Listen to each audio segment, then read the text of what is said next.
Okay, so get this. We're diving into some pretty heavy stuff today. Oh, You yeah. sent over a whole stack of sources, right? Yeah. About this attempted federal funding freeze back in 2023 by the Trump administration.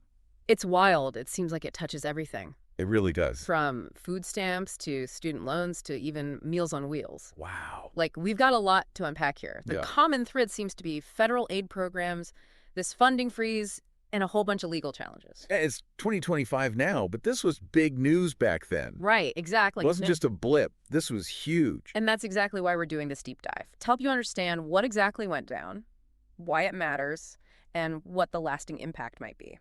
Sounds good to me. Okay, so let's just jump right in. Let's start with some of these phrases that keep popping up. We've got OMB, Memo, M2513, Project 2025, and Impoundment Control Act. Okay. Can you break those down for us? Yeah, let's tackle those one by one. So OMB memo M2513, that's where it all started.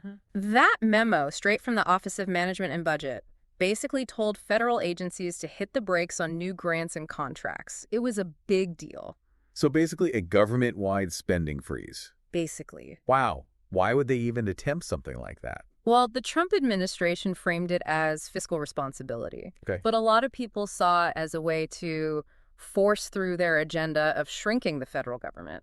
Interesting. And that's where Project 2025 comes in. Okay. It was a plan put forward by the Heritage Foundation, a conservative think tank, Okay. detailing these drastic cuts to the size and scope of the federal government. So this freeze could have been a step towards those Project 2025 goals. That's the idea. Oh, wow. But there's this law, the Impoundment Control Act of 1974. It throws a wrench in that plan. Oh, really? Yeah, it was specifically designed to limit the president's power to just withhold funds that Congress already approved. Okay. You know, if you think back to Nixon, Yeah. this was a direct response to his attempts to impound funds for programs he didn't like. So checks and balances. Checks and I balances. like it. Yeah. So Congress says spend this money, and the president can't just turn around and say, nope, change my mind. You got it. Okay. And that's exactly why this memo caused such a firestorm. Critics saw it as a clear violation of the Impoundment Control Act, Yeah. a serious overreach of executive power. Well, you mentioned legal challenges earlier, and we see a lot of mentions of Judge Block's freeze and a name, Judge Lauren Alican. So this actually ended up in court. Oh, yeah. Multiple lawsuits were filed. Wow. And Judge Alican's ruling was the big one. They declared the freeze unlawful, blocked it. It was a huge victory for those who opposed it, and it put a hard stop to the Trump administration's plan. So, okay, we've got this memo, this court battle, this big conservative agenda looming in the background. But let's get down to, like, brass tacks here. Who was actually impacted by this freeze? We're talking about SNFP benefits, Medicaid, student loans, Pell Grants, federal housing assistance.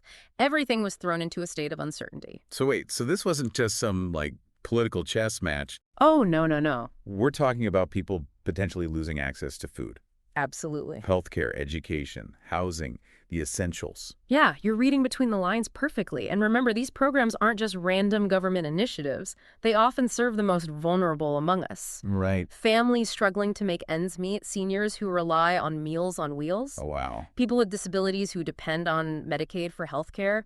It was a scary time for a lot of people. It's not just numbers on a spreadsheet. It's people's lives. Exactly. One snippet mentions Medicaid portals down, and we've got quotes from state officials like J.B. Pritzker in Illinois and Letitia James in New York sounding the alarm. What was it like on the ground during all of this? Think utter chaos and confusion. Yeah. States depend heavily on federal funding to run these programs. Yeah. And the sudden freeze caused a logistical nightmare. There were reports of massive delays in processing benefits, jammed phone lines, and people being turned away from services that they desperately needed. One source even mentions food banks being overwhelmed by people suddenly worried about where their next meal is coming from. Yeah. That's heavy. It is. It really hits you in the gut. It does. And this wasn't just some, short-lived glitch. We have reports of people experiencing temporary lapses in benefits, missing rent payments, and delaying medical care because they just couldn't afford it. The stress alone must have been unimaginable. Oh, absolutely. Not knowing if you'll be able to feed your family or keep a roof over your head, that takes a toll. It does. And it makes you question what would have happened if this freeze had gone unchallenged, if Project 2025 had come to fruition. Yeah, exactly. You see, the Trump administration have eventually rescinded the freeze. Right. But What happened in the meantime? Did people actually lose access to these essential programs? Well, that's a good question and something that we'll need to look into. There are definitely reports of disruptions and delays, Right. but how widespread that was Yeah. and the lasting impacts, well, that's something we need to examine more closely. It's scary to think about. I mean, even temporary disruptions to these programs Right. can have such a devastating effect on people's lives. Absolutely. And we also have to consider the psychological impact. The fear and uncertainty that this freeze caused, that can have long-lasting consequences as well. That's a really good point. It's something we often overlook when talking about these big policy decisions. Yeah. But the human cost is real. It is. So let's dig into that a little bit more after a quick break. Sounds good to me. We'll be right back. It's hard to fathom the level of disruption this caused, even if it was temporary. But we keep seeing this term, rescission, pop up. Yeah. What does that even mean? Rescission is like hitting the undo button on spending. Congress has already approved. Okay. The president can request it, Okay. but Congress has to give the thumbs up. It's not a common move. So it's more permanent than a freeze. Yeah. Like they're not just delaying the spending, they're trying to completely cancel it. Yeah, that's the gist of it. And the Trump administration tried to use it to permanently axe funding for some of these programs. Mm-hmm. But remember that Impoundment Control Act we talked about? Right. It's all about limiting presidential power when it comes to spending. So did Congress go along with this rescission plan? Nope, not really. They mostly rejected it, which again points to that power struggle between the branches of government. So you mentioned earlier that this wasn't just about budgets, it was a power play. And this Project 2025 seems to be at the heart of it. Can you paint a clearer picture of what they were actually proposing? Project 2025 was basically a roadmap for a dramatically smaller federal government. Okay. We're talking deep cuts to social programs, environmental regulations, even the federal workforce. Pretty radical stuff. Wow, so this attempted aid freeze was maybe just a taste of a much bigger plan. Exactly. This episode needs to be understood within that larger context. It was a calculated move to advance a specific agenda. It's a bit unsettling, isn't it? Yeah. To think that this freeze could have been just the tip of the iceberg? It raises some important questions about the direction some people want to take this country. Yeah, for sure.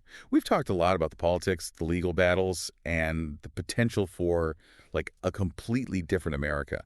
But I keep coming back to the human side of this, those snippets about, Medicaid portals down, families worried about food, seniors missing their Meals on Wheels deliveries.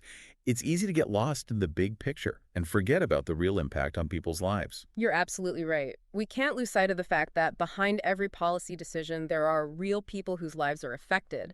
And these potential cuts weren't just abstract numbers. They represented potential hardship and suffering for millions of Americans. We saw snippets about Meals on Wheels, Head Start, Section 8 housing. These are programs that provide a lifeline for so many. Exactly. And Project 2025 went even further, targeting programs like SNP, Medicaid, and Pell Grants. Wow. Programs millions rely on for food, healthcare, and education. It's hard to even imagine the ripple effect those kinds of cuts would have had. Yeah. And it's important to remember that these programs aren't just handouts. Well, They're investments in people, right. in our communities, in our collective well-being. You've hit the nail on the head.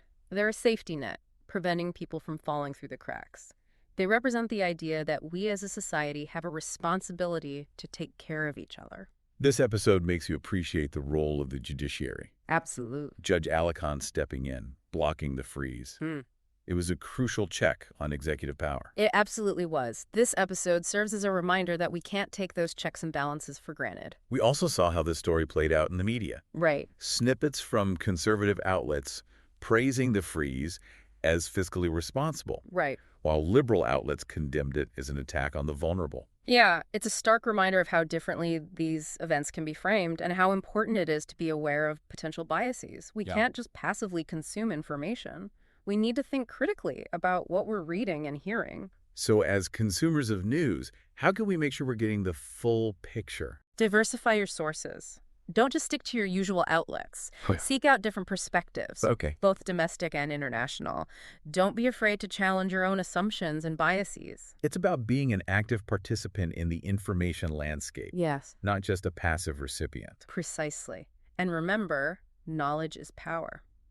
I like that. The more informed we are, the better equipped we are to make our voices heard and advocate for the kind of society we want to live in. Well, this deep dive has certainly taken us down a winding path. It has. From a seemingly simple funding freeze to this grand clash of ideologies, legal battles, and a potential alternate future. It's been quite a journey, and we've only just scratched the surface. Wow. There's still so much more to explore. The long-term implications of this attempted freeze, the debate over the role of government, and how all of this impacts us as individuals and as a nation. And that's exactly what we'll be digging into in part 3. I'm ready when you are. Okay, so we're back, and I think it's time to try to, wrap our heads around everything we've learned about this attempted federal aid freeze back in 23.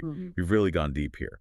From deciphering, obscure OMB memos to, dissecting court battles and even, imagining a potential alternate America shaped by Project 2025. So where do we land after all of this? Well, I think it's safe to say this was about way more than just dollars and cents. Oh, yeah. It was really a battle over the very soul of America, a clash between two very different visions of, what the role of government should be in our lives. We saw the Trump administration, right, driven by this conservative ideology, trying to, completely sidestep Congress and just freeze funding for these essential programs that millions of Americans depend on. And they didn't just want a temporary freeze, you know? Right. Yeah. They were pushing for permanent cuts through that rescission process, which, as we've discussed, is not a common move at all. It was pretty bold, wasn't it? It was, and thankfully the courts stepped in.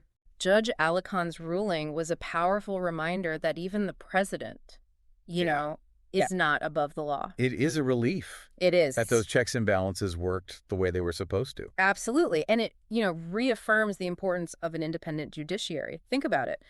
A single memo, right, from a government office triggered this whole chain of events that could have really drastically reshaped the lives of millions. Wow. It really underscores the fact that politics isn't just some abstract game played in Washington. Yeah. It has very real-world consequences. It makes those snippets that we saw about people struggling to, access healthcare, food, and housing. Those weren't just anecdotes. No. Those were potential realities for a lot of people. Absolutely. And when you think about the potential impact of Project 2025, the picture gets even more concerning. The depth of the proposed cuts, the scope of their vision for a smaller government. It's a reminder that this wasn't just, an isolated incident. It was part of a much bigger strategy.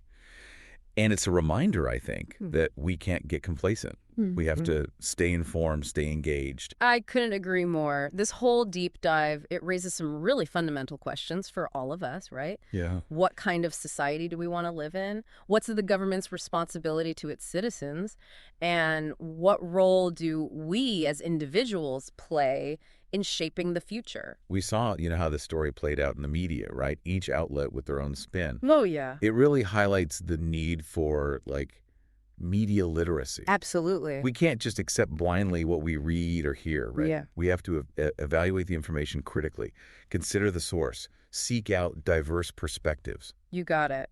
Being a responsible citizen nowadays means being a discerning consumer of information. Right. Actively seeking out the truth. That's a recognizing biases. Yeah. Forming your own informed opinions. So where do we go from here? Even though, this freeze was blocked, what are, the lasting implications of this whole thing? That is the million-dollar question. The freeze itself might be in the past, but the ideological battle that fueled it, that's still very much alive. Yeah. This tension between different visions for the role of government, the debate over the size and scope of social safety nets. These are ongoing conversations that we all need to be a part of.